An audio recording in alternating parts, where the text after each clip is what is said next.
ഇക്ക, ഇന്ന് ഞങ്ങള് ബിരിയാണി വെച്ച് കഴിച്ചു. മോനിക്ക് ബിരിയാണി വേണമെന്ന് പറഞ്ഞു.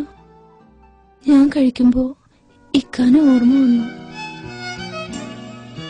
ഇക്ക ഇങ്ങടുത്തുണ്ടായിരുന്നെങ്കിലെന്ന് ഞാൻ വെറുതെ ആശിച്ചു.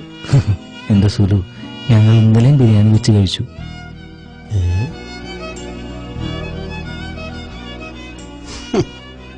നീയും മോനും നല്ലോണം കഴിക്കണം ബിരിയാണി. എന്നാ ഇക്ക നാട്ടിലൊന്ന് കൂടുക. ഇക്കൊക്കെ ആ ജോലി നിർത്തിയൊന്ന് പോന്നൂടെ? നമുക്ക് ജീവിക്കാൻ ഇവിടെ എന്തെങ്കിലുമൊക്കെ ജോലി കിട്ടും. പിന്നെ അടുത്ത് തന്നെ ഞാൻ ലീവിന് വരുന്നുണ്ട്. സുലുവിനെ മോനെയൊക്കെ ഒന്ന് കാണാൻ.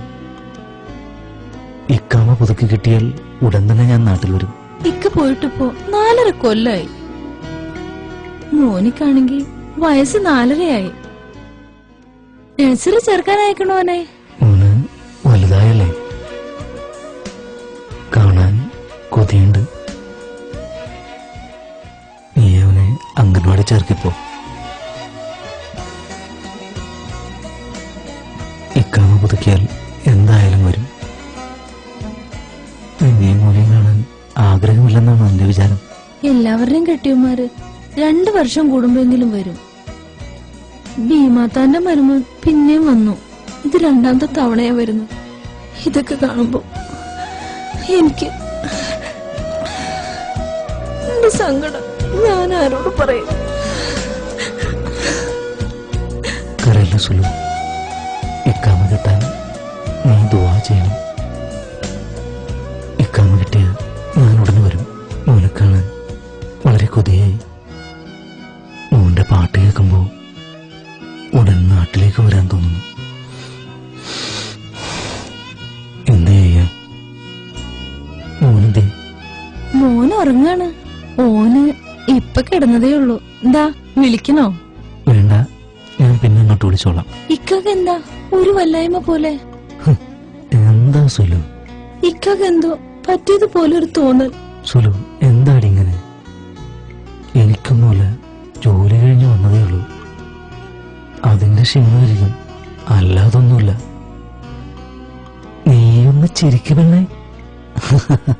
വേണ്ട, കള്ളച്ചിരി വേണ്ടാട്ടോ. എനിക്ക് ചിരിക്കണില്ല. സുലു ഫോൺ വെച്ചോ, ഞാൻ പിന്നെ വിളിച്ചോളാം. എന്നെ വിളിച്ചില്ലെങ്കിൽ ഞാൻ അങ്ങോട്ട് വിളിക്കും. എന്തിനാണ് ജോലിയില നീ ഭാര്യയോട് കള്ളം പറഞ്ഞത്? നിനക്ക് സത്യം തുറന്നു പറയാമായിരുന്നില്ലടാ. എന്തിനാണ് ഞാൻ അവരെ വിഷമിപ്പിക്കണം? അവര് സന്തോഷിക്കട്ടെ. എനിക്ക് ആക്സിഡന്റ് പറ്റിയ വിവരം അവരറിഞ്ഞ അവര് വിഷമിക്കും. എന്റെ വേദനയേക്കാൾ വലുതാണ് എന്റെ കുടുംബം വിഷമിക്കുമ്പോ. അതുകൊണ്ട് മാത്രമാണ്.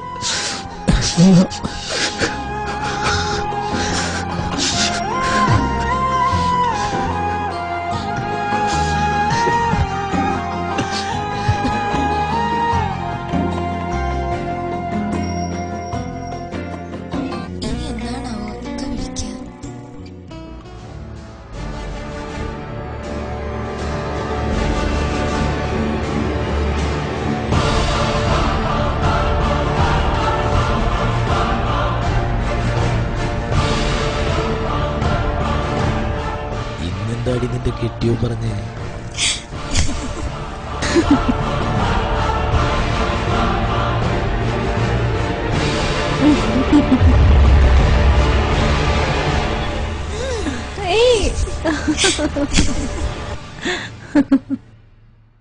പോടന്ന്